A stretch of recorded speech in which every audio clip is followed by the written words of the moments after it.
O frio corta como lâminas afiadas. O vento uiva como se carregasse segredos de outro mundo. As pegadas na neve contam uma história que ninguém jamais conseguiu decifrar. Este é um dos mistérios mais perturbadores da história: o desaparecimento dos alpinistas no Passo Dyatlov.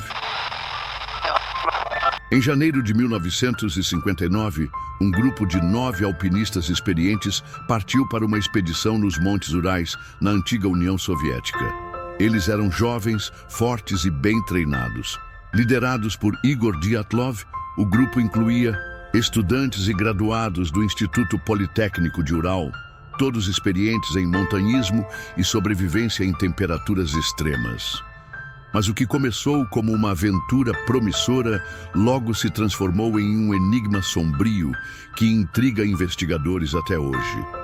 O grupo partiu em 23 de janeiro de 1959, animados e preparados para os desafios que encontrariam.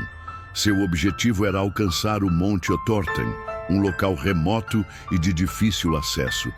Tudo parecia correr bem até que, no dia 1º de fevereiro, os rastros do grupo pararam para sempre. Semanas depois, suas pegadas levariam os investigadores a um dos cenários mais aterrorizantes da história do alpinismo. Quando a equipe de resgate finalmente encontrou o acampamento dos alpinistas, o que viram desafiava qualquer explicação lógica. A barraca estava rasgada de dentro para fora, como se os alpinistas tivessem fugido às pressas, sem se preocupar com o frio mortal de 30 graus. Mas o mais estranho era que muitos deles estavam descalços e sem roupas, de proteção, como se algo os tivesse forçado a sair em pânico. Os corpos foram encontrados espalhados pela neve em diferentes locais. 2 deles estavam a cerca de 1,5 quilômetros do acampamento, perto de uma fogueira improvisada. Estavam quase nus, com sinais de queimaduras e fraturas estranhas. Outros 3 foram encontrados entre a barraca e a fogueira, como se estivessem tentando voltar, mas foram vencidos pelo frio. Mas o mais assustador ainda estava por vir. 4 dos alpinistas foram encontrados, em uma ravina, cobertos por neve. Seus corpos apresentavam ferimentos inexplicáveis, crânios fraturados, costelas esmagadas e, em um dos casos mais macabros, uma das vítimas teve sua língua arrancada. O mais chocante era que os ferimentos não pareciam ter sido causados por uma avalanche ou por ataques de animais. A força aplicada sobre eles era comparável a um acidente de carro, mas sem sinais externos de impacto. A investigação soviética da época não conseguiu chegar a uma conclusão definitiva.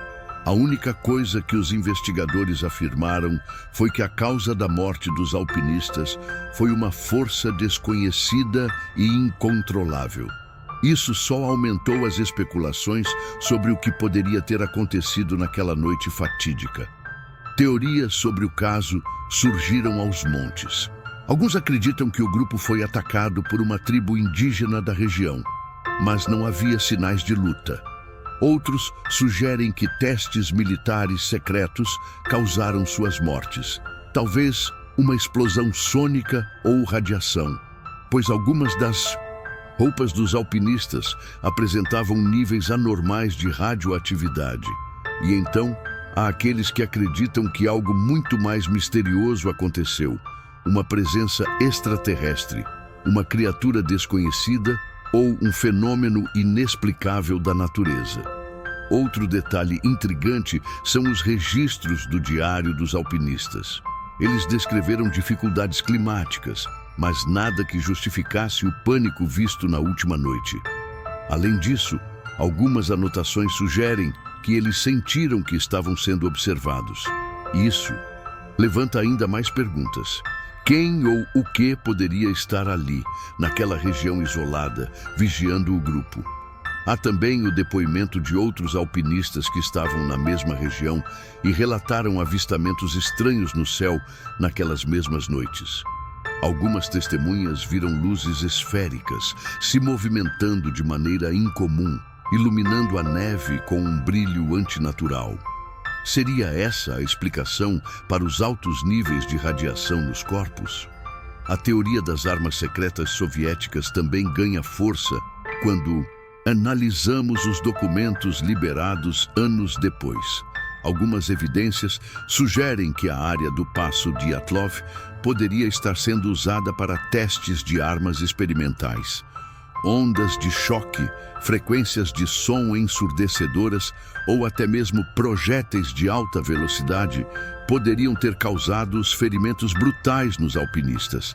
Se isso for verdade, então talvez o governo tenha encoberto o caso para esconder seus testes militares.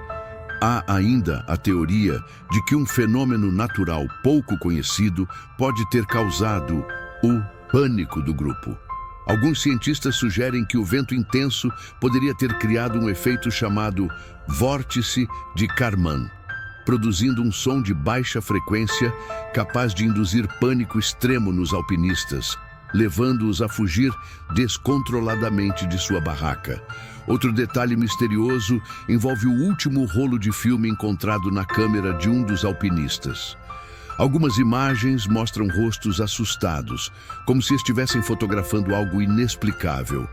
Há quem acredite que essas imagens registram o momento exato em que perceberam uma ameaça, mas as evidências são inconclusivas. Com o passar dos anos, muitas investigações independentes foram conduzidas, mas o caso permanece sem solução. O governo russo reabriu o inquérito em 2019 e concluiu que os alpinistas morreram devido a uma avalanche, mas essa explicação não convenceu os especialistas, pois a disposição dos corpos e a falta de neve deslocada contradizem essa hipótese. A verdade sobre o Passo Dyatlov pode nunca ser completamente revelada. O que realmente aconteceu naquela noite gelada nos Montes Urais? Teriam os alpinistas testemunhado algo que não deveriam ver? Foram vítimas de um experimento militar? Ou será que encontraram algo além da compreensão humana? Agora eu quero saber sua opinião. O que você acha que aconteceu com os alpinistas do Passo Dyatlov? Foi um erro humano, um fenômeno natural ou algo muito mais obscuro? Deixe seu comentário e compartilhe sua teoria. Se você gosta de mistérios como esse, já se inscreva no canal, ative o sininho e compartilhe esse vídeo com seus amigos. Muitos outros enigmas sombrios estão por vir e eu te espero no próximo mistério.